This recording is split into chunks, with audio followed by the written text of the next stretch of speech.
This is a Renegade Media Network podcast. Finally, the best time of the year has arrived. That would be football season. Don't roll your eyes. You got to quit focusing on the day in and day out craziness that we all focus on. Let your mind relax a little bit.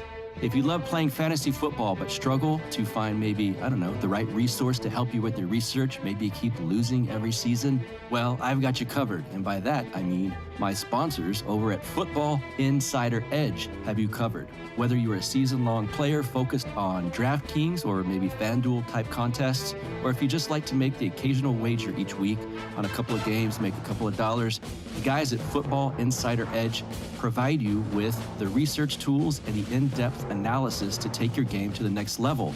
With their proprietary model, matchup charts, and industry award-winning content, the team at Football Insider Edge have devoted themselves to educating their subscribers, how about that, helping them improve their play, and in a few special moments, which I would like to arrive at one of these moments, winning life-changing money. They are proud of the community they've built through weekly interaction on their Slack chat channel, and take great pride in helping others to achieve their goals of becoming better fantasy players. Check this out. As supporters of this show, which they are, and I guess you could say the Liberty Movement as a whole, these guys are that, they are currently offering a 20% discount on any monthly or full season plan on their website. So, of course, to get that 20% off, you need to type in Counterflow. That is your promo code that I'm giving you guys to get this 20% off over at footballinsideredge.com. Once again, footballinsideredge.com, promo code Counterflow. Do it at checkout. Take advantage of the discount offer today. Let's get to the show. You are now listening to the Counterflow Podcast, a place for dissonant voices and unapproved opinions. You get split in fucking half, the icon, the hologram graph, but I am the center inside the placenta of math. You clash with cyanide gas and die fast. Rhythmical equivalent of solids, liquid and gas. We smash your sinus with the power of Lord Titus, but I am the virus inside of the iris of Cyrus. Here is your host and humble narrator, Buck Johnson. What's up, you guys? Welcome back once again to the Counterflow Podcast. Thanks for being a part of an ever-growing audience. I appreciate the support that you guys have given me, and I'm glad that you find value in this product. Obviously, I tell you all the time, go subscribe to the YouTube page because this interview, as all of the other ones since we've had the rebrand, you could watch us on the YouTube page if you're into it that way. And I got just a little touch up on the studio. I've changed it just a bit. I've got to make this thing look as pro as I possibly can because that's how I want to present this podcast and this video cast. If you watch it on YouTube, go to the YouTube page. Obviously, you guys aren't some of you are boomers, but even the boomers know how to find this show. Type in Counterflow with Buck Johnson, subscribe to the page, and watch us on that format if you like to do that. My friend Tho Bishop is here. Not only do we have a great conversation on the case for Ron DeSantis, that's what I went into this interview wanting to do. We get into all kinds of fun areas, structures of power, leadership, which I think is a very important thing and something that's lacking in certain areas. We get into that and the vaccine mandates, vaccine passports, all of the craziness. I understand last week was wild, but there are some positives to take away, and we talk about that. I'm not trying to gaslight anyone or try to fool anyone into thinking that the stuff that Joe Biden was talking about is all, a bouquet of roses, but there's some things to be taken from it. We can pick it apart a little bit, and we do talk about some of the white pills involved with what's going on right now. As this episode airs, your host and humble narrator will be in Las Vegas to watch my favorite team. So I hope by the time this comes out, maybe I'm going to listen to it on Tuesday. Hopefully I'm happy with what went down there in Las Vegas. I'll quit wasting your time talking about sports. I know you guys don't love to hear about that kind of thing. I'll tell you about my guest. Oh, and you better wait to the end here. Excuse me, I say wait to the end. You better make it all the way to the end, not only because it's a great interview, but Tho Bishop and I drop a surprise some news about, let's just say, a place that Tho will be that's a really big deal, a really big event. We talk about that. Tho Bishop, my friend, is an assistant editor for the Mises Wire and can assist with questions from the press. Prior to working for the Mises Institute, he served as Deputy Communications Director for the House Financial Services Committee. His articles have been featured in the Federalist, the Daily Caller, and the Business Insider. That's his professional resume. I will tell you this, proud paleo-libertarian, proud Jacksonian, proud Florida man, and supporter of Ron DeSantis is my friend, Tho Bishop, back with me once again, one of my favorite guests to have on. Welcome back, Tho. How are you? Always glad to join you, Buck. Good. So we're going to talk about someone that makes you proud to be a Floridian, which is, it's rare that we can be proud of a politician, of a leader, but we're going to get into that too. So we're going to talk some about Ron DeSantis. This will drop on Monday. I believe it's the 13th. So to say this week's been a crazy week, I really mean at that point last week. There's been black pills, white pills.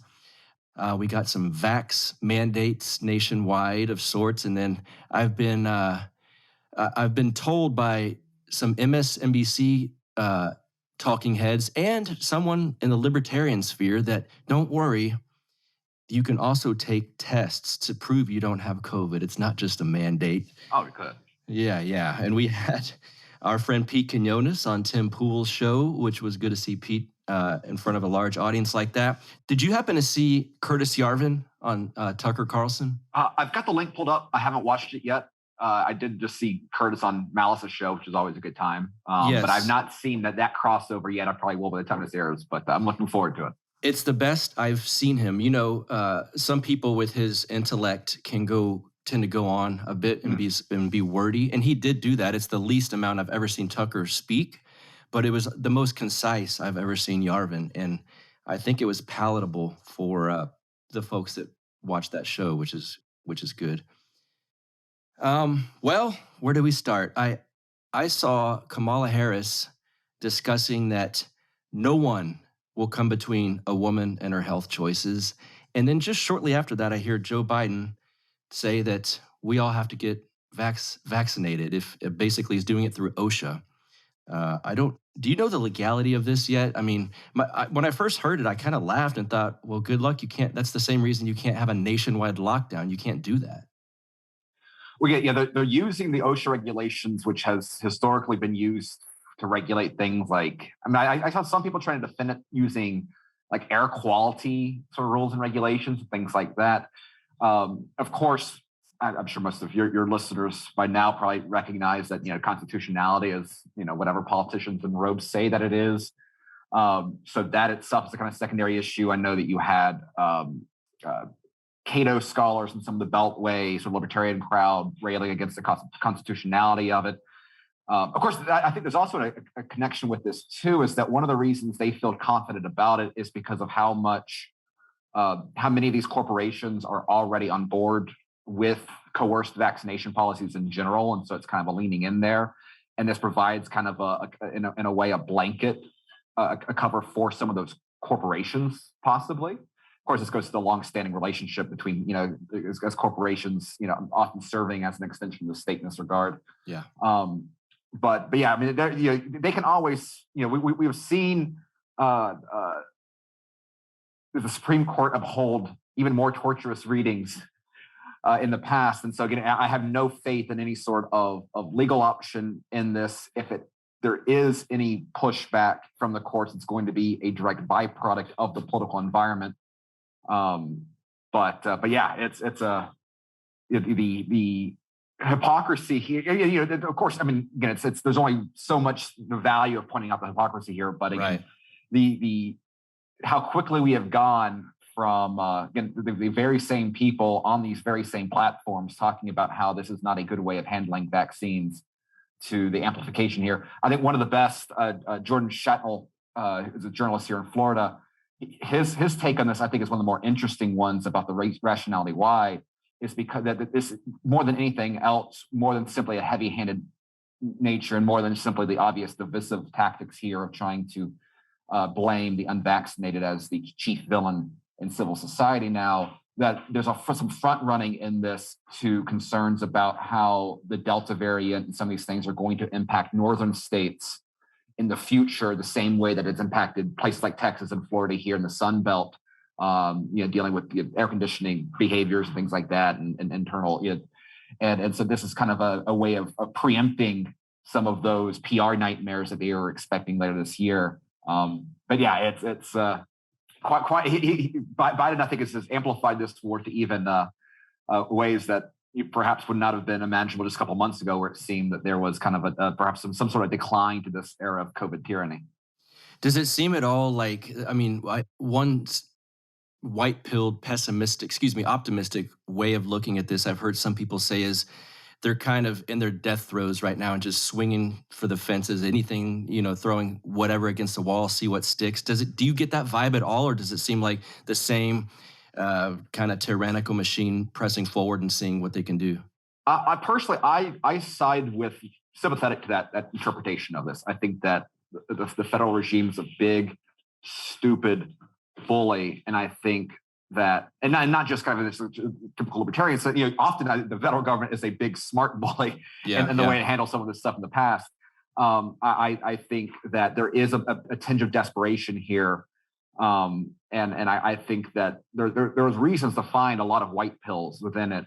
And of course, if you look at this from a global perspective as well, there's something to be said. I have to see on Twitter, why do we in America not have the same sort of responses that we're seeing with the massive protests in France and Germany and some of the trucker protests in Australia and things like that? And part of that is a byproduct of the fact that, as bad as things have been here in the U.S., particularly in some states worse than others, it has not been quite the same level as we've seen in the EU and in Australia and some of these other nations. And I think this is precisely the sort of battle that will amplify some of those tensions and the heat up there, in a way that perhaps you do get a lot more of even more adding on to this resistance that's kind of been building over the last 18 months. Do you think I assume I know what you'll say about this, but it seems to me this is a prime moment for people like your governor, Ron DeSantis. Hopefully mine, he's a bit squishier, obviously, but it seems like a prime moment for red state governors to kind of earn some respect from their voters, the people in their state. I think your guy already has that, but it seems to me if Greg Abbott wants to remain the Republican nominee when it comes time, this would be a moment like, okay, I got to get some balls here and fight this. Does it feel that way in Florida? I guess your governor's already going to fight this, we know. Yeah, I mean, of course, that is the expectation. He had some statements just this afternoon that are very promising. For one, he highlighted just the unconstitutionality of it in the way that he expects to play out in courtrooms, but he acknowledges that you cannot wait for this, that you must take action now to preempt this. In recent weeks, they added some teeth to some of the orders, some of the legislation in the past prohibiting vaccination requirements from doing business. That the employee aspect of it was still there. I'm interested to see if this amplifies taking actions barring any sort of employment a pushback as a result of this. That's what I'm hoping to. I know that there's been people like Anthony Sabatini at the state level, who has been, trying to push Republican leadership to the right here. I've been very frustrated with the Republican legislature in Florida. In spite of all the luxuries that we've had here in the state, the willingness to support DeSantis with legislative action, which helps on some of these legal grounds. I know that there's been some back and forth on, for example, the governor's executive order against mask mandates at the school level. Some of this, again, would be helped with the legal side of it with support from the legislature, and they've been unwilling to do that in the past. I think that there's a very good chance that this will spur up the heat to get the special session here in Tallahassee. That's what I'm hoping for. I think we're already seeing it now. The beauty of it, and this is why the DeSantis moment is so important to recognize, is that he has set the standard for what a Republican response to this looks like. Yeah, and so it's no longer taking creativity. It's kind of like here's now what Republicans are expecting. And I think that what we've seen in Texas, for example, Texas this past month has been better than Florida in terms of new action. And I think a lot of that is not the fact that Greg Abbott has finally found his interconservative thing. There is that incentive structure in place now where he now has two challengers from the right the direct contrast there is so stark. And again, you're now having, I think, your average Republican voter, if they do not see the Republicans acting like DeSantis, they're asking why. Yeah. And that is, in terms of this moment changing political policy in terms of strategy and that sort of stuff, this is exactly what we wanted to see. And so I'm very optimistic in this regard. Let's get into the vaccine mandate stuff in Florida, the mask mandate stuff in Florida, because I'm not there, but I try to read and keep up with it. What I know, it seems to me that DeSantis is pushing back harder on these things than any other governor that I'm aware of. So much so, and I want to talk about how, from a libertarian perspective, why these are positive things. Obviously, you and I think they are, but I know some of the private business stuff gets thrown about. What is the situation right now with businesses trying to mandate vaccines, masks? What's it like there in Florida on the ground? So what has happened with the executive order from DeSantis is twofold kind of on these mandates. For one, it is banning anything that resembles passport or vaccine requirements from interacting with businesses. There are some pushback. Disney, for example, when you look at the cronyism within the Florida government, you always have special interests are always there, no matter everything else. And Disney, obviously, the very powerful player within it, always has been. They buy up a lot of weak Republicans with their donations. They've been challenging it with some of the aspects of their corporation. I know, like the Disney Cruise Lines, for example, is kind of pushing back on that for customers. On the employment side, it is still legal to discriminate on the issue of vaccines with employers. Okay. And the only way to stop that is with further legislation, kind of outright banning that. And again, that has been kind of the battlefield going on within conversations within Florida. And I'm interested. It wouldn't surprise me at all as a response to this, because one of the issues within this, because when we talk about these sort of things, enforcement mechanisms are everything. So the enforcement aspect with DeSantis, for example, is that, for one, he took the teeth out of local governments from being able to enforce this on businesses, and partly because a lot of the penalties on business go through Florida boards, the way that that oversee the business side of licenses and things like that. They got rid of any of those things on, like, the school board issue. When you had school boards violating the governor's order on mask mandates for students, they clawed back funds that would go to the salaries of school board members and superintendents. It's kind of the stick there. And so, those are, and then the most recent thing is I think it's now $5,000 fines on private businesses that require something resembling a vaccine mandate from customers. With the executive order, though, they're using fines, as the penalty enforcement mechanism there. And so I think ultimately, the best you're going to see, the way that you're going to have to fight this is not something, mandates are bad. I think that you're going to see the most effective ways being explicit bans on private actors requiring this from employees. And really, the way that I've seen it, and I know a guest that you've had in the past, Jeff Shipley from Iowa, he was the first one that kind of really helped me. Really kind of focused this from a civil rights angle in a way that I found very compelling, because, like, ultimately that is, that's something that has come up with a lot of libertarians, is that libertarians will fall back on private property arguments, pushing back against anything like this. And I'm very sympathetic to it. I would love to live in a regime that respects private property rights. And all of these are obviously violations of property rights. The Biden mandate is a violation of property rights, but we live in a regime that regularly violates property rights in the most obscene ways possible if they want to.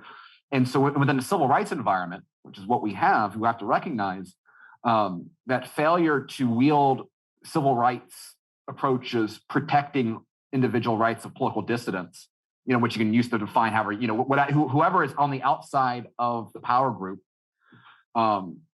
if you do not defend their rights using these civil rights, then what you do is you create an environment where the only people that are allowed to be discriminated against are those dissidents. And so I think that given the realities of the society and the foundations legally that we have here, that is we need to recognize that this is a problem. This is a bad thing. And what the proper solution to this can vary. I'm not saying that, I've never made the argument that everyone should just, parrot whatever DeSantis does and everything. I think that prior, for example, to this mandate, and this mandate perhaps helps highlight, I think, an aspect of this that is relevant. It's the difference between what a small business owner does and what a large corporation does. Yes. Because like these sort of, when you have a large nationwide chain, this goes to the managerial stuff. Like, these are bureaucratic nationwide policies being taken out of any sort of judgment by the regional director here, or the franchisee owner, or, these things where they actually take into account, the actual people working, that aspect of it. The way I think that there is something to be said about the, for example, in Florida, if they simply gave a waiver for small businesses and treated them, okay, well, you're a small business owner, you enforced your whatever rules you want, because I think that we can recognize is a little bit different than the attempt of utilizing some of the centralized corporate forces to push this nationally.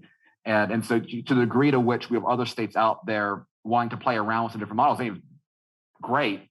But ultimately, though, and I think Republicans across the board are recognizing this, you can't simply state your opposition to this and expect it to go away. You can't simply depend upon the court system to deal with this and expect it to go away. It is going to require some action at that state level, challenging the monopoly of the federal regime. Yes. And again, these are all reasons to be optimistic about the political trajectory on the right, and in spite of how dire the times are right now.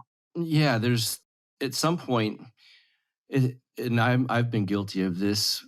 We fail to get out of the abstract world in our mind, where we've got this perfect, as Pete likes to say, Ancapistan in our head, and we're trying to relate that to real life situations and go, well, nope, that violates the principle that I've got, so we can't do that. Not recognizing, like, you keep doing that, and all of a sudden, you're going to be, thrown into the boxcar by the private business, because to say no would violate the NAP, and I've been trying to get across this on the show over the last year to libertarians. And again, I was guilty of this too.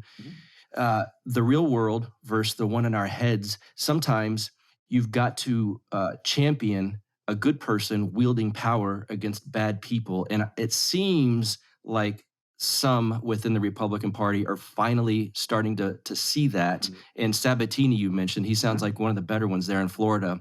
Why did Zippix Toothpicks choose this podcast to start with before any of the other ones in their advertising? Well, it's because I reached out to them, because I love this product. I was already using them, so why not help sell them and in turn make a little money for the Counterflow podcast? Zippix Nicotine Toothpicks. Let me tell you about them. Remember the toothpicks you would have when you were young with the cinnamon flavor? These are basically the adult version of that. They've got nicotine in each toothpick, and like I just mentioned, they actually have that cinnamon flavor, along with mocha flavor.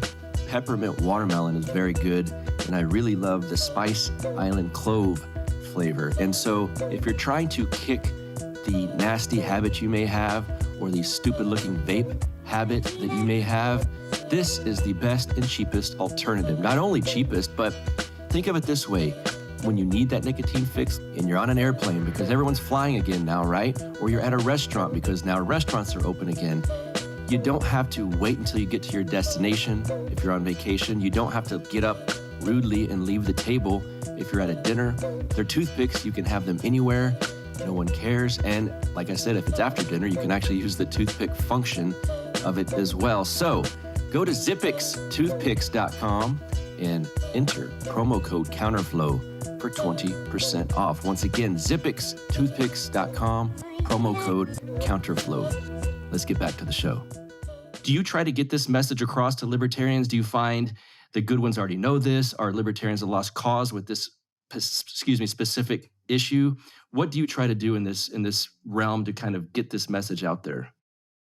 Well, I think that the ones that, I think there there's definitely a large market out there amongst libertarians that recognize that something, we need to do something different. I think this is why you see a lot of the discussions out there, in political strategy for libertarians, even the ones that, where we might have some disagreements on what it is. There's still, I think, a sense that, okay, well, there's something new that needs to be done here. And I think that, I try as much as possible to engage seriously with some of the more substantive critiques. Again, I guess because I understand the concerns about, there is something distrustful about, the state can handle that. And that's true whether it's the state at the state level or the state at the federal level, or just a concept of, there's still those, and it's good. Like it's good to have that reaction. It's good to be, to have a level of skepticism about potential abuses of this policy, because ultimately only understanding those abuses can check these things anyway. And I think there's some interesting parallels, I think, of some of the more concepts about some of the inner debates within, and even some of the economic fields and otherwise, that there are some scholars that are very influenced by the work of F.A. Hayek, and I think sometimes take some of statements from him and kind of go into weird directions of it. This idea of that spontaneous order, and that it is a lack of organization that itself produces the most sort of liberal ends. And the idea that if the best way of handling this is not by you're trying to design an order, but it is simply advocating for a lack of design order that is going to have something far more liberal kind of emerge in the void of power. And again, I don't think Hayek himself necessarily agree with that. If you look at his political views, he was a lot more, he was a lot more sympathetic to people like Pinochet than Rothbard was in many ways. But I think that this does go to some interesting sort of methodological back and conversations within the Misesian framework or the Austrian framework, because there's people like Just Lerner kind of highlighted some of the consequence, kind of fetishizing this idea of spontaneous, or that there is something you do have competing plans and things like that. And again, at times it does require action. I think concerted, intentional action to actively safeguard liberty, particularly when you're dealing with a very a much larger layer of power. Again, in this case, the federal regime.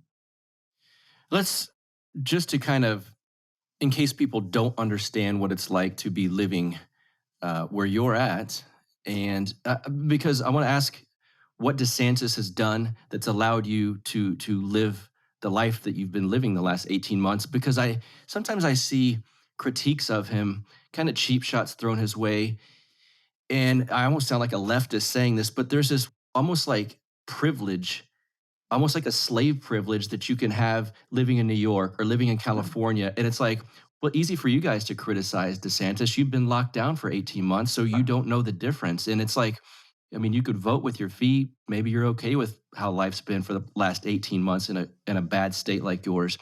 Do you see that sometimes from the critics of DeSantis in our circles, that maybe they don't even fully grasp what it's been like for you there? Absolutely. And I say it kind of from two ways. Part of it is people outside of Florida that, act like, this sort of stuff is no big deal, because they're more concerned about, kind of winning online debates about libertarian purity than living free. It's all kind of like abstract sort of like, mental teasers on how you can justify, going out of your ways to just criticize action for not being pure enough. The other side of those, you also see some people in Florida, like, I think the most vicious libertarian, not there's a ton of them. I mean, even the Libertarian Party of Florida doesn't go after DeSantis a whole lot, because they're not quite that bad. The other side is failure. If you've been here, I think it's easy to not appreciate how bad things have been elsewhere as well. And so that's when so railing about. I mean, there's one libertarian guy that loves to comment on social media, criticizing DeSantis for not legalizing moonshine. Yeah, it's like if the reason why it's a priority for you is because you've been locked down for the last 18 months, moron.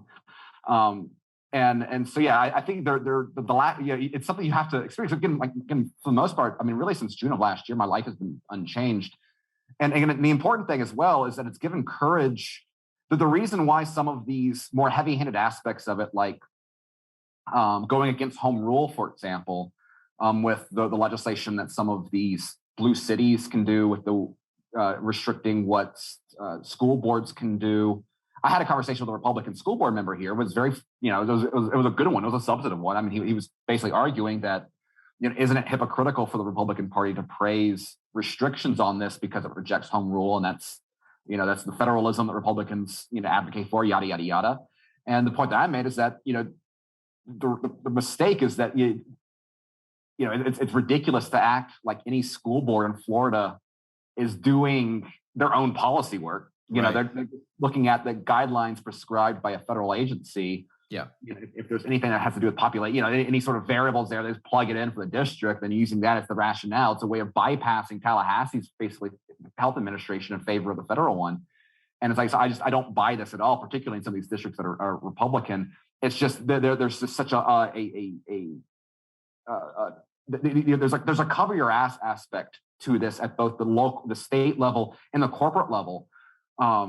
Because again, if anything, if you're going against the federal regime, your liability for legal challenges against you goes up significantly. Whereas if you just follow along, you've got some built-in protections there. And again, that's why, I'm a little bit more sympathetic than perhaps Walter Block would be on state level action restricting the rights of corporations and the ability for them to coerce the medical decisions of their employees.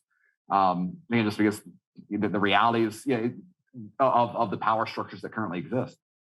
And I've heard you say before that the service industry people, specifically, I believe around your area, probably ones that would typically be, we could say, left-leaning, probably to say the least. I believe they're pretty big in support of DeSantis because they're alive. They have money. They're not on welfare like many. They're not out of work like a lot of the ones in California and other states. Talk about the impact it's had on what the left might call average working class people that they're supposed to be supporting. Yeah, no, particularly here in Panama City, the service industry here, the tourism industry in Bay County is the largest as a percentage of our county economy than any other area in Florida.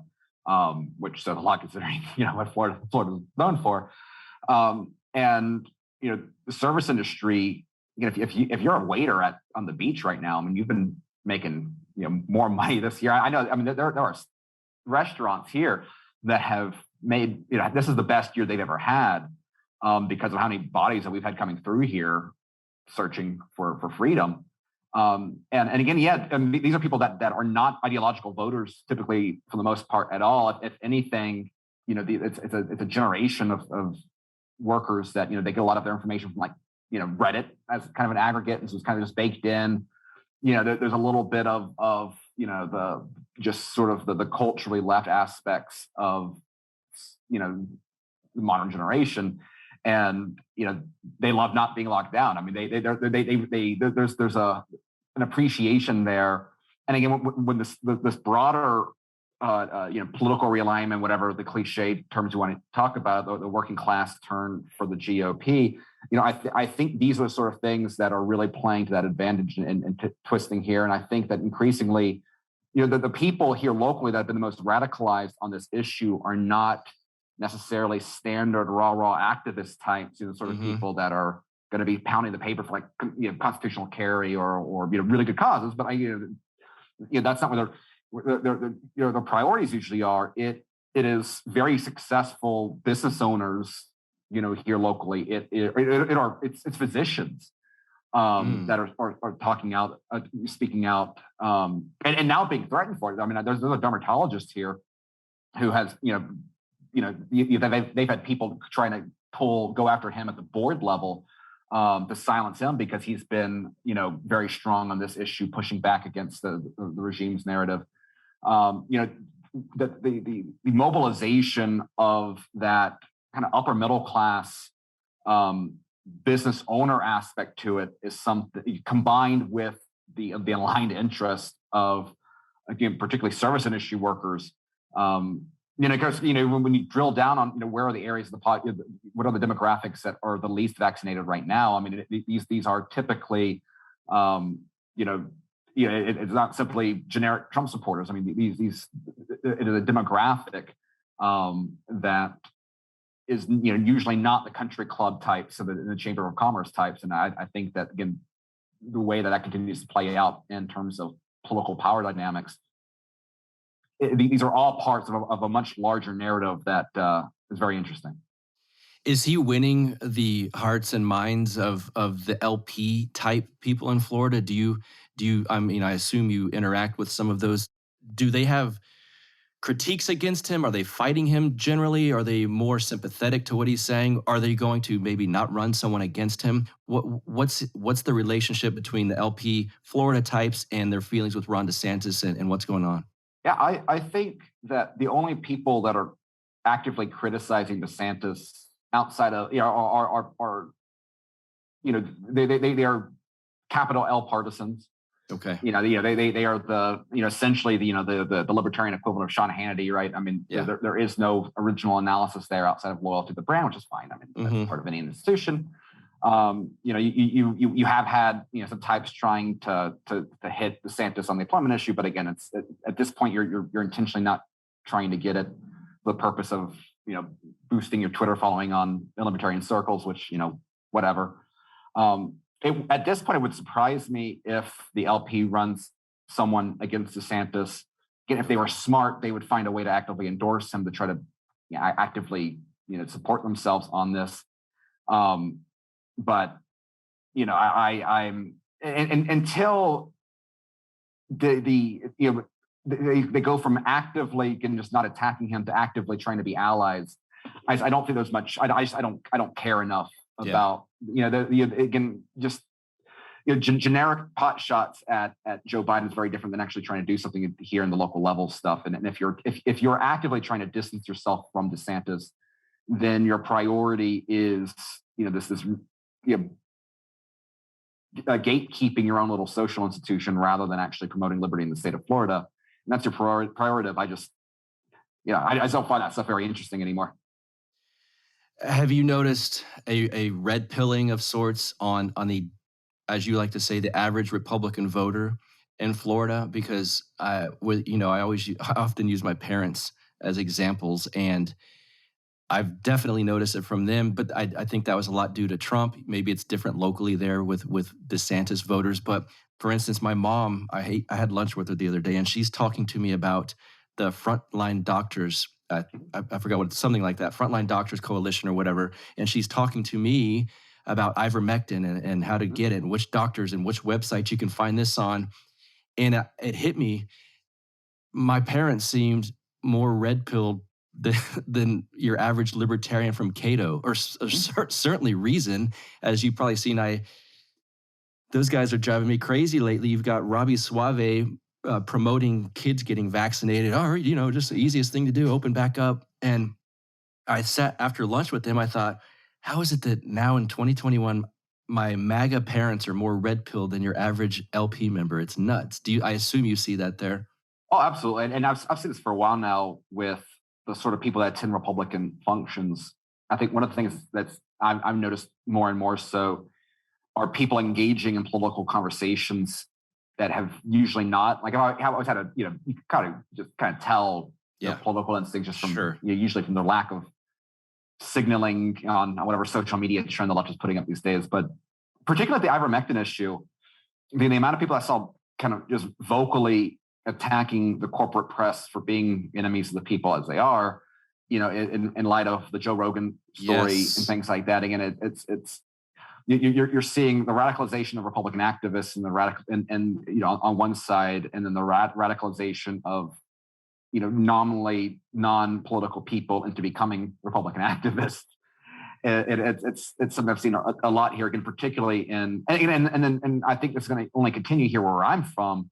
Again, the more that the Biden administration prioritizes kind of putting Ron DeSantis in his place, I mean, you're potentially seeing a sort of buildup, with both the Biden administration directly and their allies in CNN and elsewhere, intentionally making DeSantis and Abbott now, kind of the political opposition, and then it's that's something that couldn't be any better.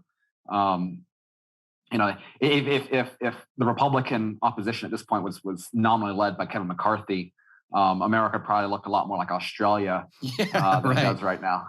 Yeah, indeed. And for people listening, this again, you have to update your thinking in terms of where we are right now. This is not 2008. This is not 2012. And I understand I was in the Libertarian Party all of those years since the year 2000. I went through all of these candidates and had all of these similar small third-party views, country club views to keep, the same people in your little circles in charge and whatnot. But I have, people know that I'm a firefighter. I don't say what city it's for. There is possibly a push at some point for us to be vaccinated or lose your job. As of right now, I've had Zoom meetings with lawyers and people involved in this on our side of it, I would say. The thing that's standing between the city government mandating that we all get vaccinated is the Republican Attorney General and the Republican, squishy at that, I'll admit, the Republican governor of this state. So I'm done saying both parties are the same, because they're not. And, I've often, people hear me say that neither left nor right thing is silly at this point, but both parties are not the same. To paint, the Republicans are just blood-soaked monsters and it's, they're just warmongers. It's not 2008. It's not 2012. The thing that's keeping me able to choose whether I get vaccinated or not is the AG of Texas and the governor of Texas, his executive order. It's got apparently enough teeth to frighten the city from going to war with this because they're afraid they will lose. Right. And that's what one of the go-to libertarian talking points, when someone tweets something from Australia or something like that, right? It's like, oh, well, it's because the Aussies gave up the guns is why they're in concentration camps. Yeah. And I think, no, it's really not, because again, you had plenty of areas in the U.S. that were locked down harshly.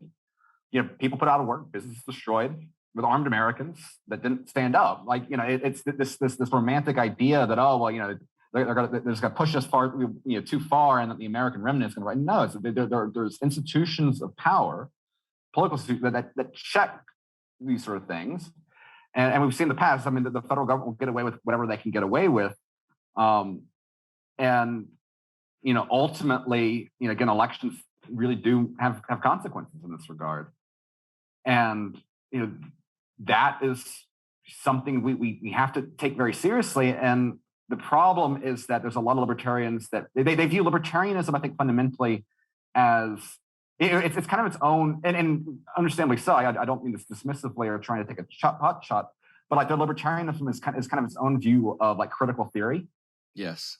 And so that to their perspective, what makes libertarianism valuable is providing an additional lens to understanding injustice in history.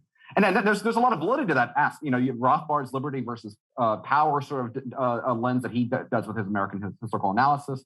Ralph Raico and kind of look at the kind of liberal class theory and all that sort of stuff. Hoppe has written about it. It's all great things, but it has to be more than that. It has to be a way more than just trying to deduce all the injustice back down to the state level.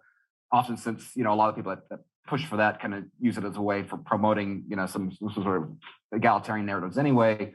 Ultimately, there is something to be said about imperfect but substantial power being checks against larger structures. And this plays out a little bit. I mean, Hans Hoppe and What Must Be Done, he talks about the validity of defensive action within democratic institutions, and we should never worship the state or democracy or election outcomes as good to themselves, obviously, but there is a recognition that there are institutions that do exist that check against centralized monopolization of power. And when we consider that so much else of the West kind of grounded in this neoliberal 20th century sort of ideology, the ones that are do not have the same sort of American political institutions kind of built up, they're kowtowing this stuff is very well what we can do if you have a complete, erosion of the party of opposition at this point. And again, it's the party of opposition is at the state level. It's not the federal level. Again, if you want to laugh at Kevin McCarthy, if you want to bash Mitt Romney and George Bush, I think please do. But at the state level, we're seeing a different sort of GOP, and we should be welcoming it. Again, with a skeptic eye. I mean, look at everything. Yes. Politicians are always bad. It's fine, but they're imperfect people can provide significant benefits. And one of the greatest aspects that libertarianism had in the past 10 years is that Ron Paul, his middle name's Ernest, like he's you can hardly, ask for a better personification of the libertarian ideal, but we don't need the perfect personification of the libertarian ideal to help us live in a more just and liberal society. And we should, that appreciation should make us love figures like Ron Paul and Ludwig von Mises and Murray Rothbard and Lou Rockwell and people who have sacrificed a great deal for this ideological cause. We should respect them all the more, but we should not allow us to be overly critical of allies simply because they don't hold up to that golden rule. Yes. And we should recognize, make friends when we can and use institutions to our advantage whenever we can. Oh my God, amen. Yeah. Let me tell you guys about your one-stop shop for all things CBD related, and that would be PalomaVerdeCBD.com. That is PalomaVerdeCBD.com, where naturally they are a sponsor of this show. So there's a promo code, which is BUCK, B-U-C-K. If you use that over at PalomaVerdeCBD.com, you will get 25% off of your order. Everything over $75, that is. So that's the stuff I got to tell you up top. Now, I want to tell you, other than supporting this show, which I'm assuming you'd like to do, I'll tell you some other reasons why you should shop there. For one, they opened a brick and mortar store right before the government lockdowns happened, which basically wiped that part out. So they're online only now. So you got to feel for anyone that was a victim of government overreach, like the lockdowns, and that's what these guys were. But they're a really wonderful couple. They're very good people, very like-minded into this kind of same stuff, the weird stuff that we're all into. I can tell you that Carlos and Vanessa out of San Antonio are truly good people, and they're really hard workers. They put a lot into this business. There's a lot of personal touches, so that ought to entice you guys as well. I can tell you about some of the products. They've got the mint CBD tinctures. They've got all the CBD stuff. If you're thinking, do they have this? Yeah, they probably do. They've got CBD soft gels, CBD gummies. They've got the tinctures. Like I said, they've got salve stick. There's a sleep bundle to help you sleep with several things in that. They've got salve, and I bragged about this a lot, but I genuinely mean it. The CBD Cool Menthol Sports Cream is the best sports cream I've ever used. And I am not saying that just because they're sponsors. I actually mean it. Also, the pet treats, the dog chews. Guess who loves the dog chews? That would be Lux, my French Bulldog. If you know anything about the French Bulldog breed, once they're about 10 years old, they kind of limp around a little bit slower than they used to. Well, that was my dog, basically, up until I started giving him these dog chews and putting the pet CBD tinctures on his food every morning. And now he thinks he's like 2 years old again, which would be 14 years old, I guess, in dog years. But yeah, so he thinks he's a teenager. Anyway, I love that he loves that. And I love that these guys are sponsors. Like I said, they're great people. They want to help support this show, as do you. So, PalomaVerdeCBD.com, promo code BUCK, B-U-C-K at checkout, get you 25% off of everything over $75. Please give them a visit. It helps them, it helps me, and it helps my dog. What more could you ask for? Let's get back to the show. I get frustrated because, and I just did this myself the other day in a discussion at work about politicians. Those of us who have been fortunate enough to meet Ron Paul and follow Ron Paul and read Ron Paul and understand the importance that he has on specifically our, the liberty movement at large, for sure, we tend to go back to him anytime you see another politician and go, well, he's not Ron Paul. And I did it. A guy was talking to me about Beto O'Rourke, and he said, well, I supported him because I'm against the drug war. And they asked Beto when he was running, would you legalize all drugs? And he said, well, I'd certainly look into it. And it caught me in my autistic moment. And I said, look into it. Ron Paul said in front of a Republican audience in 2008 that of course he would legalize heroin. There's no looking into it. You either have this principle or you don't. And I thought, what am I doing? I'm arguing against Beto O'Rourke using the best politician of our lifetimes. Like I need to even go there with against Beto O'Rourke. But we do fall into this trap where we compare everyone against the perfect guy that we've had in our lifetimes. And I'm trying not to do that. Well, and it's easy for us to do because, again, when for libertarians, for a lot of us, our entire moral system, libertarianism is itself a direct reflection of our moral framework, and so that's why we feel so passionately about it. That's why we have it's very easy to develop these very binary lenses when it comes to grading political outcomes. And again, if you're a libertarian that only wants to be motivated by the libertarian ideal, okay, fine, that's you're right to do so. Chances are, if you're in that perspective, you don't really see liberty as a solution. At that point, you're not really engaging that much. It's perfectly valid. Do whatever you want to do. But when it comes, I think these ideas deserve more than simply kind of a self-righteousness, no matter how well earned it is. And I think this even plays into some other issues. For example, again, there are very valid concerns to be have about what a President DeSantis is, right? That's why I much prefer Governor DeSantis over President DeSantis, unless he's President DeSantis of the Free Republic of Florida. Yeah, then I'm moving there. But of course, the foreign policy things and all that sort of thing. But the problem is, though, is a lot of libertarians, for example, they're very, very motivated by foreign policy issues.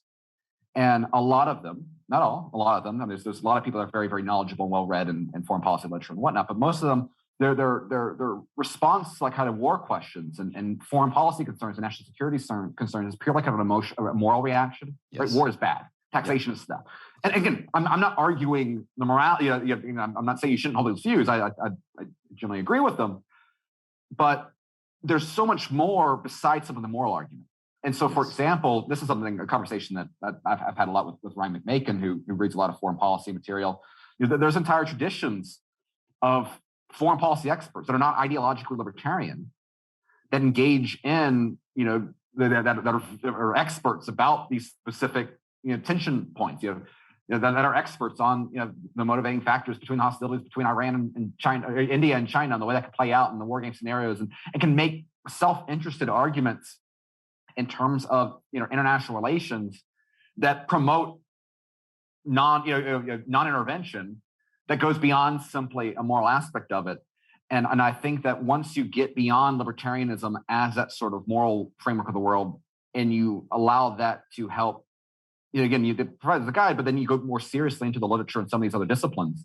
What made people like Ludwig von Mises and Murray Rothbard and Hans Hoppe and Ralph Rako and others to make, what made them such powerful advocates, intellectuals in this space is precisely because they read so much beyond the libertarian case for X, Y, and Z.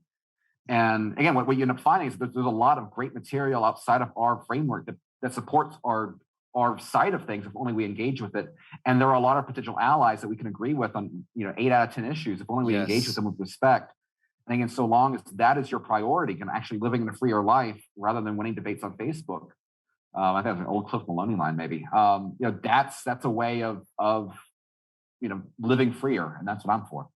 Yeah, and again, I'm not knocking people because again, I've been here. I was in the LP for a long time, but there's this tendency, I did it, to if your side will never win, there's this, and you're probably more well-read than, granted, the general voter from the other two parties. There's this tendency for us to kind of be the king of our little sandbox. And anytime there's an option to possibly get outside of it, it's very easy, and it's a defense mechanism to stay where you're at, to go, nope, I disagree with him on that. He doesn't agree with this bumper sticker slogan that I say. So no, he's out. And it's like, well, then you're just going to be king of your little sandbox, and the rest of the world's going to go on and keep changing, and possibly for the worse if you're just going to sit here in your little social club with the same people for 20 years that possibly have never done anything outside of that social club and just go, no, that guy's for the income tax, can't vote for him. No, I don't like his policy on this. It's like, well, then you're not doing anything to advance liberty. Again, in this day and age, you're probably trying to win a Twitter fight or get likes, but it's frustrating. And I'm trying to get people to break out of that small little sandbox mindset. Yeah, absolutely. And you know, it's and a lot of this, why are you, for people asking, what do you get out of being an active participant within the liberty movement? If it is simply, the endorphin rush of, insulting someone as a status, fine. Okay, maybe that's what you're satisfied with. But I think that the most effective ways out there, again, if you don't want to get in the nitty gritty of politics, that's fine. There's plenty of other ways of being an active person in your society beyond politics that can meaningfully benefit. And there's a lot of other things to do. I don't want to try to, I don't want to be overly critical of libertarians. It's very easy to at times for that to be the only sort of, you're trying to force people to take medicine, and sometimes it can lead you to paint broad brushes. And I never try to mean to do that. But we should also recognize the danger of people trying to take advantage of that endorphin rush to, grift. Yes. And that's something, because again, that's something we should take seriously. And, if people are out there being very bold and communicating, they don't have a record of anything, of doing anything to promote these ideas in practice outside of preaching to the choir, that's something we should consider as well. And again, I'm not, this exists in any sort of political movement. It exists throughout history. There's nothing unique, about libertarians that make them susceptible and dupes and all this. This is something every group works for. Just we in particular have to be so careful with who we follow, because we have so few institutions on our side. And hopefully, they'll grow. But of course, we've also seen just how even institutions that we might have criticized in the past for not being effective enough, or for differences in certain minutiae of libertarianism, some of them are showing themselves to be active conspirators with the regime. I think Cato, yes, for example, I think Cato, yes, actually has a vaccine mandate policy in place and plans to work with the Biden administration on this on their own organization. That's the sort of stuff that, again, that also requires, who are these institutions that we may have trusted in the past? How have they behaved the last 16 months, in the face of all this? Because that also will tell you how they will decide on things in the future. I know, a lot of Ron Paul people like myself, we came in kind of after sort of the peak of the Iraq war battles within the movement.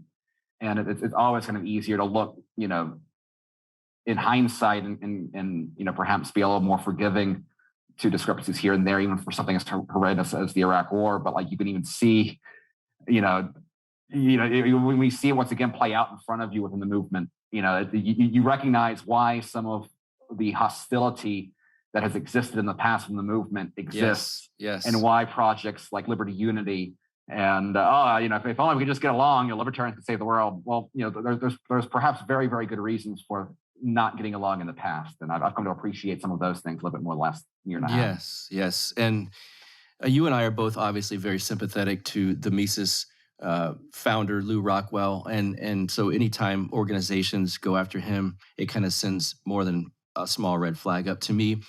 I just wanted your thoughts, and you can censor them as much as you like.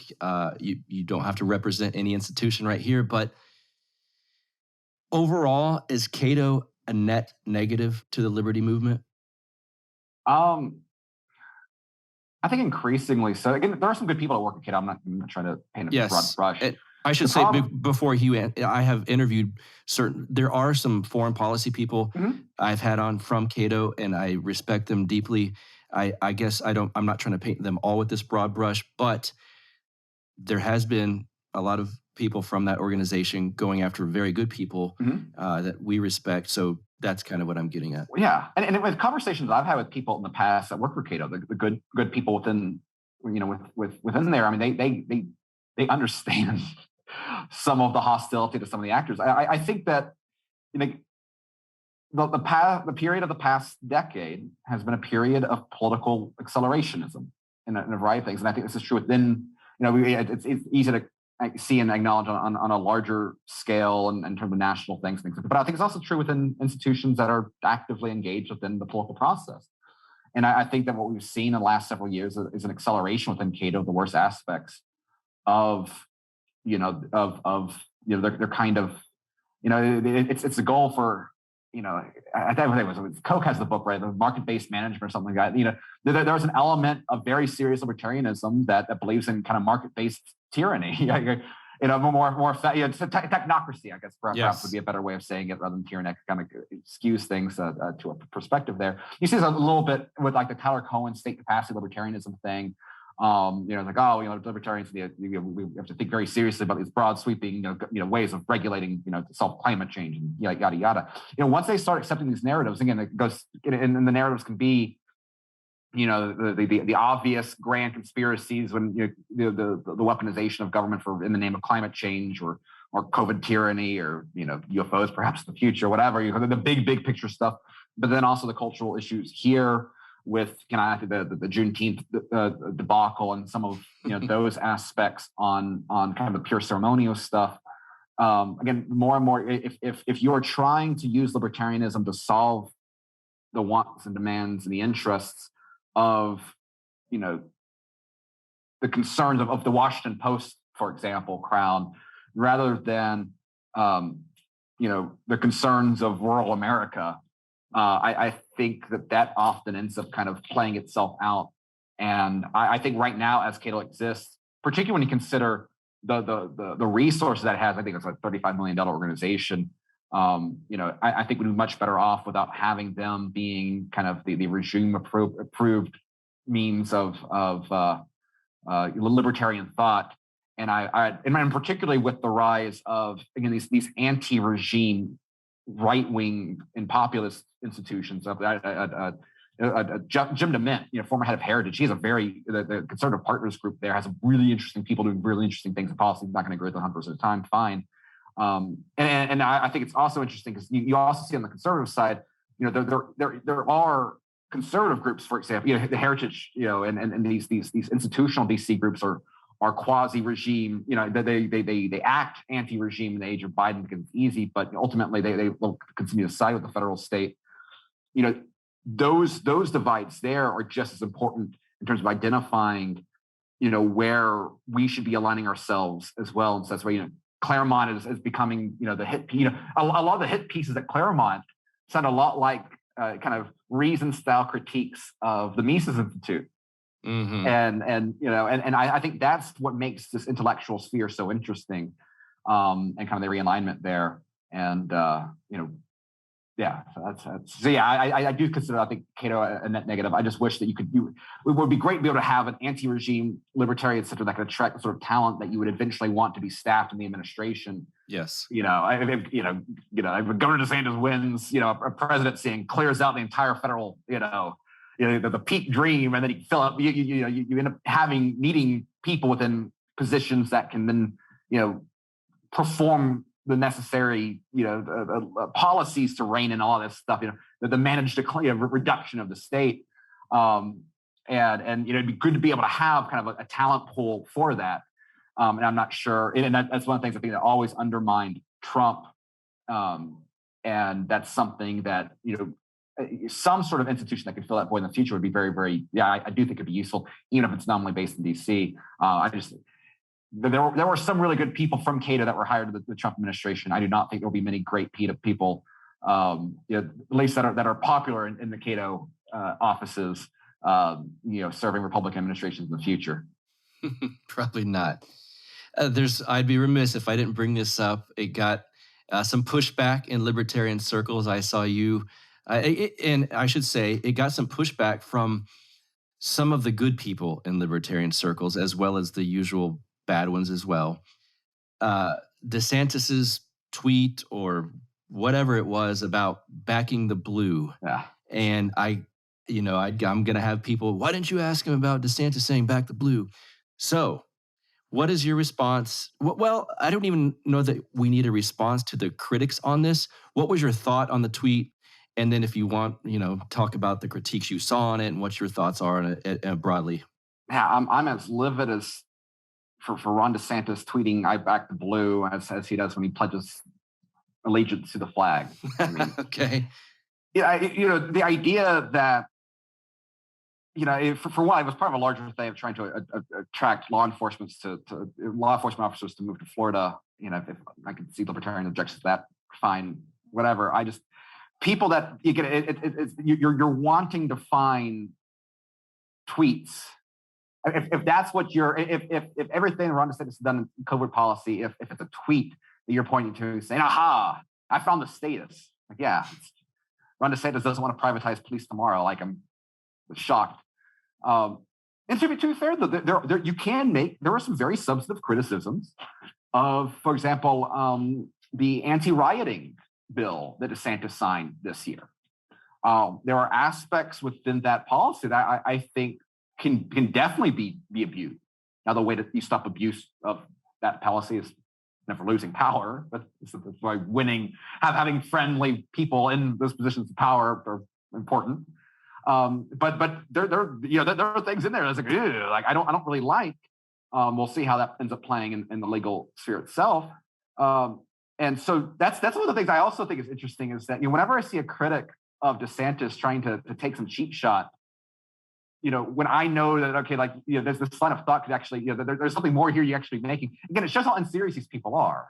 Because if they're truly trying to make some sort of substantive stand on DeSantis, they would be making the more substantive case. They're just trying to dunk, and it's just again, if that's what makes you happy, fine, whatever. I'm not going to try on you, but it's why I don't. This is also why I don't take your criticism seriously, because it's not meant to be serious. It's meant to just signal to your in group, and whatever. That's fine. I don't care that much about that. Do you think within our circles that there's an issue people have with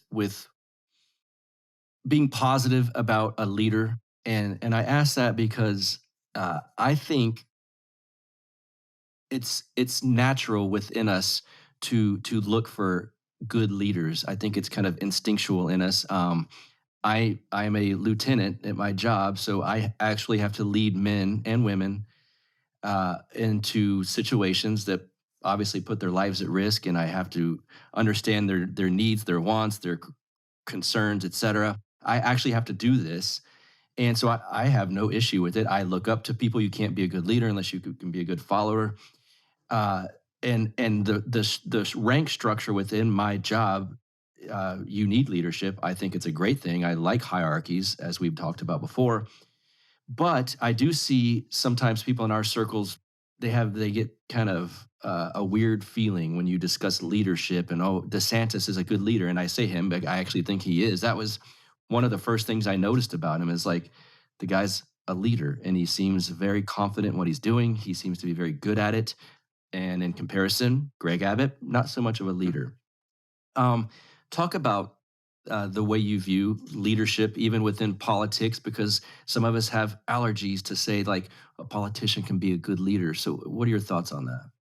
This is something I've thought a lot about. Like, I think one of the criticisms that I have of libertarians and even kind of like generic classical liberals, and this kind of even goes down to good old Lord Acton.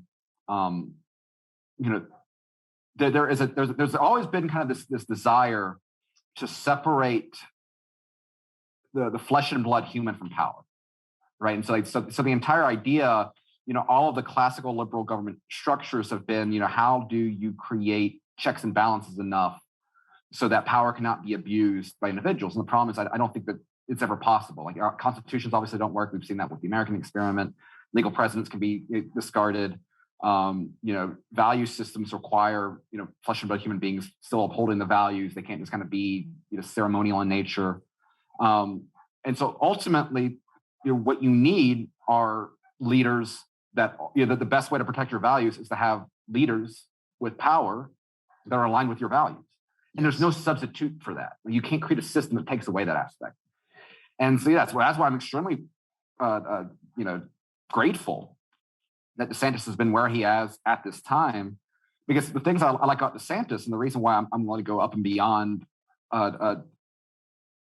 defending him over even against other Republican congressmen that have a lot of sympathy for him on those things, is because it's not only the actions that he's taken legislatively, which can easily, it's easy to foresee. For example, like Governor Abbott, right? There are some politicians that do the right thing, not out of their own individual conviction, but out of political necessity in some way. Yes. And I got nothing against it. It works. It's fine. That's why one of the reasons against term limits, the last thing I want is to create barriers to allow politicians to actually act in their own conscience, rather than the fear of voter response. There's just not enough politicians I trust to have a moral framework to lead them to do the right thing. I'm terrified of me with torches and pitchforks. But DeSantis's command on the issue, the way that he talks about the biomedical security state, the way that his press secretary, Hounds goes after. She's like female Michael Malice out there. It's incredible. She also has just a very interesting background. She started with, she was in the Baltics during the early days of COVID, and you've kind of seen the way that this can play out in the hands of petty tyrants. You cannot replace human leadership from the promotion of your values and creating a framework to defend them. And that, I think, how instead of trying to figure out how do we create checks on potential abuses of power, I think that one of the areas, and this is where I think a lot of the interest in the Machiavellian nature and kind of this resurgence and this kind of a serious recommitment to really understanding political science and political science, it is recognizing how do we cultivate liberal rulers. And I don't mean that necessarily from kind of an autocratic standpoint. It can be creating that liberty bench of legislators like the Yale Mission, or how do you create, how do you give people in the local government to lead by example? How do you create sheriffs that are willing to be constitutional officers? How do you create leadership within fire department ranks that can properly defend? But how do we cultivate leaders that have our appreciation for liberal values? I think that is something that perhaps has been neglected in the past, in favor of creating systems. And there's never a value of those alternative systems, but it is not a substitute, I think, of that class of leadership. Well put. And I assume, like you said, then you do see DeSantis as probably, to me, he seems like the strongest leader in governorship in this country. Yeah, well, I'm just trying to think of the last time, just trying to create really solid examples of similar people just within recent history. And there's really no one that I've seen taking on these level of positions with the strength that he has, with the articulation that he has. Yes. In modern politics, if I look back, far enough back, there certainly are examples. And that's why you read, people like Murray Rothbard and others. It's not like they viewed all politicians as equally useless and all governors. They recognize Andrew Jackson had some positive, consequences for the American Republic at the time, in spite of, other things that are very, very bad. He was not Ron Paul, but he still was useful. And, DeSantis is, I can't think of anyone that even becomes, deserving of a serious conversation as an alternative in recent politics. And that includes even someone like Ron Paul, who was a great articulate defender of ideas and was a great candidate in the way he was, raise a generation of Austro libertarians and getting people to think about the right issues. But in terms of putting that into wielding political power, I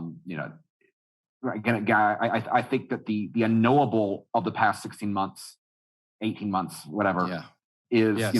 How much worse would America look like if it wasn't for DeSantis taking the stand he did early on that set the stage for what we have now. And again, I'll always be appreciative of that.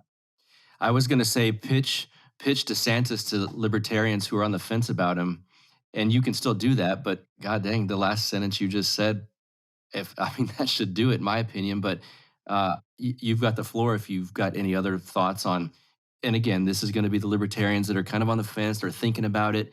We know there's plenty that are saying, absolutely not, we're not changing their minds. But the ones that are kind of leaning your way, what would you say?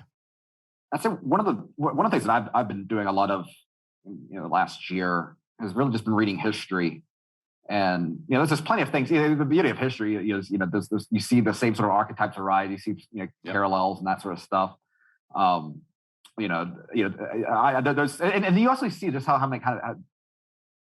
so many myths are kind of distanced. Like, was the fall of the Roman Republic really that bad? Like, was the Roman Republic really as great as it was made out to be? I some interesting disagreements there. And so, I think that if you're interested, if you're reconsidering some of the nuances in some of your views and the application of some of those views, my encouragement would be to look at history, and particularly other periods of unrest and revolution, and seeing, I think you'll see great ideology isn't replaced with the wisdom you can only get from understanding the human experience. And one of the best research, I don't recommend following his Twitter page because he's a normie. I'm not surprised. I mean, a lot of great historians are, but Mike Duncan's Revolutions podcast, yes, is it's a wonderful product. Every season is dedicated to a new revolution, and drawing those parallels and seeing how things master. Because one of the ultimate narratives in all of this is that it's not an ideological movement that sparks revolution. It is a reaction to the failures of governing power that sparks that revolution, and then that creates a void that you have different ideologies try to play it afterwards to take control of the wheels of power. And so ultimately, for trying to make opposition to the regime some sort of libertarian purity test misses the real opportunity here, which is driving enough Americans that don't share our ideological bent to recognize the regime for the illegitimate, brutal, draining, parasitic institution that it is, and then we can figure out and we can play out the power battles on what the ideological makeup of what comes next is. But right now, we need to be doing everything we can to end this American empire. Yes, what a wonderful way to end this. What you got coming up? Plug away anything you want. I have to gripe a little bit. I love the two podcasts that you're a part of, and I keep checking my feed, and I don't see them. What's going on? We actually just recorded a new Radio Rothbard. So that'll be coming up soon. We're going to do a series on foreign policy now. We've had just scheduling conflicts with my co-host Ryan McMakin, and he just finished up I think this might be the first time I kind of taking some of his thunder, but he has a book that is in the final process now on secession and the topic of political decentralization. So that's kind of some of the reasons for the delay there. But we're doing we got a series on foreign policy now. We just did something on China, which is great, and then we will working on some Redneck Riviera content as well. My co-host there, he's been doing some business stuff of late. But yeah, I was kind of surprised by how many students at Mises U were Radio Rothbard fans, and so we're definitely trying to get back on that as a regular product. And one of the things I think in general you might see some content of coming out is I'm looking to try to do more video content with some of our younger scholars, diving into some of these issues, and for one, kind of highlighting Austro-libertarian insights as they apply to kind of political science generally, then also some of the deeper dives and some of the academic stuff. So we've got a few things coming up. Our last episode of Economics for Beginners just went up. Yes. It was about why experts can't predict the future. That's at begineconomics.com. That's been a fun series that I've been writing for us. If anyone's homeschooling or anything like that. And then last but not least, here in the free state of Florida, we will be having the Mises Institute Supporters Summit in Tampa in October. And anybody that listens to your show, I think, would enjoy the crowd that will be there for it. So you can find it at Mises.org/events for anyone interested. Yes. And can we talk about the other event that you'll be at? Are you cool with that? Sure. The one I asked you about before we started. Tho's going to be here in my town of Lockhart, Texas, for the Renegade University, Texas. Here, that is October 8th through 10th. And he's not like one of the listed speakers. He's one of my special guests. So we'll see what we can get in the way of some crowd interaction. Maybe we'll work out something special, but I can't wait for that event. And I'm glad Tho's going to be here. Where can they follow you on Twitter? Let's get with that. Yeah, you can follow me at Twitter at Tho Bishop. I need to publish some new articles on Rothbard, rothbardreport.com. Yes. Yes, I've been.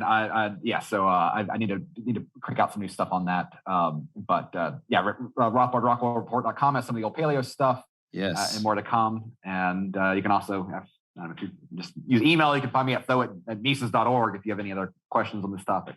See, we're swamped with all of this type of stuff, and now it's football season. Yes. And so the scheduling gets crazy. Are you mainly a college guy? Actually, I'm college football is my sports religion. Okay. The Georgia Bulldogs, family institution there. But I follow the NFL a lot more. I love the strategy of it. I can't get in like the strategy of the recruitment of high school students. Yes. It's fascinating, but I don't have the same interest as just the strategy of pro football and love fantasy sports and that sort of stuff. So, so long as I can keep gambling on football, my vice might trump any repulsion I have of the league's politics. So we'll see how long that lasts. Indeed, I've been told by some people that seemingly have some connections on the inside that they're starting to push the gambling thing harder. That it's opening up, I believe, here in Texas at some point. And I don't think that there's a sports book in the Raiders Coliseum because of the conflict of interest. Mm-hmm. But there is going to be one in the Houston Texans Coliseum, is what I was told just recently. Sponsored by Caesars. There you go. So next year, the NFL draft, we need to talk NFL draft props. Because I make more money every year on NFL draft bets than I do really? With my seasonal plays. So yeah. Well, once you understand when you understand the business strategies of these franchises, you can very quickly identify like where some mock drafts get things really, really wrong, and then you kind of take advantage of those inefficiencies in the market. Who's your pro team? The Dolphins? My pro team's my fantasy team for the most part now. Gotcha. I was a Lions fan for a long, long time, and I lost faith in the franchise, just the organization of it. I hope the new regime does well. I just don't care anymore. Yeah. I'm a big Matt Stafford fan, so I'd like to see the Rams win. Yeah. I like what the Dolphins are doing. I like in spite of all the political correctness, the former Washington Redskins. I really like their team. So I just kind of I watched Red Zone and just see how my parlays are going and who's killing me on my fantasy team that week. So that's what I pay attention to. Good. See, this is the listeners. I don't like the fans. I'm thinking football already. The listeners that tuned in this long into the show got some of the best content right here at the end. I know that's what you guys wanted. Tho Bishop, my friend, thank you so much for being here again on Counterflow. Hey, always a pleasure, Buck. Yes, sir. All right. I told you guys you have to make it to the end. There you go. See, Tho Bishop will be here with us in Lockhart, Texas at the Renegade University Texas event. And like I mentioned, he's not one of the featured speakers, but we will figure something out. We got to do something. You got a man of his talents here. We'll figure something out. We're going to do something fun.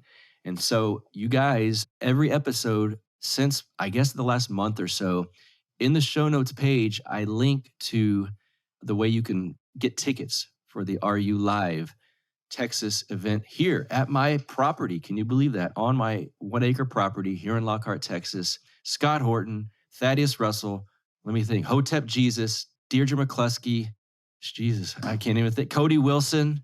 Who am I missing? Jack, the perfume nationalist. What an interview he had on Thaddeus's show the other day. Jack, the perfume nationalist. I cannot wait to meet this guy. It's a fascinating interview with Thad the other day. And some special guests, one who will be Tho Bishop. So, of course, I'll be here, and I will be doing some speaking and some interviewing on stage as well. Oh, check this out. I got to mention a few things. See, I'm not usually a guy that likes to sell. I need to work on that because I'm learning from Jason Stapleton. If you want more eyes and ears on your product, you got to sell it. And so a few other things I should tell you about. Robbie the Fire Bernstein and my pal Kyle Ruff are doing an after party here in Lockhart, and it's after the RU event on that Saturday evening. And it's a Load Off Fanny's. It's a bar here in town. They'll be doing a comedy set. I'm going to put a link to that here in the show notes. That's what I'll do. I'll put a link to how you can buy tickets to that in the show notes page for this episode. Also, this is off the top of my head. I will give you more information next week. I apologize. Johnny Profita from the Peddling Fiction podcast has invited me, and I have accepted. He's got a big event in Mexico, December 10th through 12th, I believe. And how unprofessional that I didn't have all this ready. It's off the top of my head. I just now thought about it. I will be down there with Johnny Profita. Let's see, Clint from Liberty Lockdown will be there. Michael Rechtenwald will be there. Robbie the Fire Bernstein will be there with me. And again, next week, I'll line you guys out on the entire event. I apologize for it just popping off the top of my head. But as I'm recording this, it just entered, and I don't want to waste time for you guys trying to dig it all up. But Johnny from the Peddling Fiction podcast is putting on a big, as he's calling it, super spreader event down there in Sayulita, Mexico, on the beach. We're going to have a very good time. That I can tell you. And so I hope to see you guys down there. You know who else I hope to see down there? Maybe we can pressure him. There's rumor that my pal Mark Clare from the Lions of Liberty may be down there. I hope to have him with us as well. And I've actually written Johnny from Peddling Fiction about a special guest that I'm going to invite down there. It is a female who has been on my show, let's see, at least twice. That's the only hint that you will get. But I've been told that she is relocated to that exact area. So why not get her there as well? More on that in the future. I also told you guys I would read reviews that you give me on iTunes. So maybe this will incentivize you, good or bad. I'm going to read the bad ones at some point. There's maybe two, but one of them's hilarious. The newest good one that I will read is from Marshall Forward. You know who you are, Marshall. One of the big supporters of this show. I would preface this with, I'm not particularly comfortable reading compliments about myself. I'm just doing this because I told you I would, and I know people like to get their name mentioned on shows. So this is just as it is, I will read it. Buck is just amazing at what he does. Some of the most intelligent and thought-provoking conversations have been broadcasted on Counterflow. A variety of great guests, in-depth philosophical arguments, and, as always, that smooth, silky voice. You the man, Buck. Well, no, you the man. Marshall Forward, thank you so much for the great review. Guys, rate this show and leave a review on iTunes. I'm going to start reading them. Maybe have to get to more than one a show because there's been a bunch, and I've just started doing this. There's a lot of nice things said on there already. Counterflowpodcast.com is the website. That's how you can find all of my links. Twitter @BuckRebel. It's got the Facebook link there. It's got Instagram. It's got our Patreon if you'd like to become a donor to this show and help me out. All of the money that you guys give me through that, I promise you, goes back into this show. It costs money to make it sound and look as good as it does. And I've got the best guys doing that. And so, the money goes right back to them. And my sponsors, of course, are very helpful as well. Go pay them a visit. Vanessa and Carlos over at Paloma Verde CBD. A lot of you guys are going there and using the promo code for this show. And it's showing. And I appreciate that. And so do they. So do my dogs. Check this out. I've got a new French bulldog. You know about Lux. You know he loves the Paloma Verde dog treats and stuff for his little back. Now I've got a rescue French bulldog. His name is George. He's joined us in the Frenchie family here at the Counterflow residence in Lockhart, Texas. Those of you that come out to the big RU event in October, I'll introduce you to him. Until next week, I have rambled far too much. I'm just excited about this interview I did with Tho. Hope you guys liked it. I will see you next week. Have an excellent week, guys. Take it easy. You get split in fucking half. I call him the hologram graph, but I am the center inside the placenta of math. You clash with cyanide gas and die fast. Rhythmical equivalent of solids, liquid and gas. We smash your sinus with the power of Lord Titus, but I am the virus inside of the iris of Cyrus. Like the sound of the Counterflow podcast? Our audio production is provided by Podsworth Media. Check them out at podsworth.com. This has been the Counterflow Podcast, a part of the Renegade Media Network.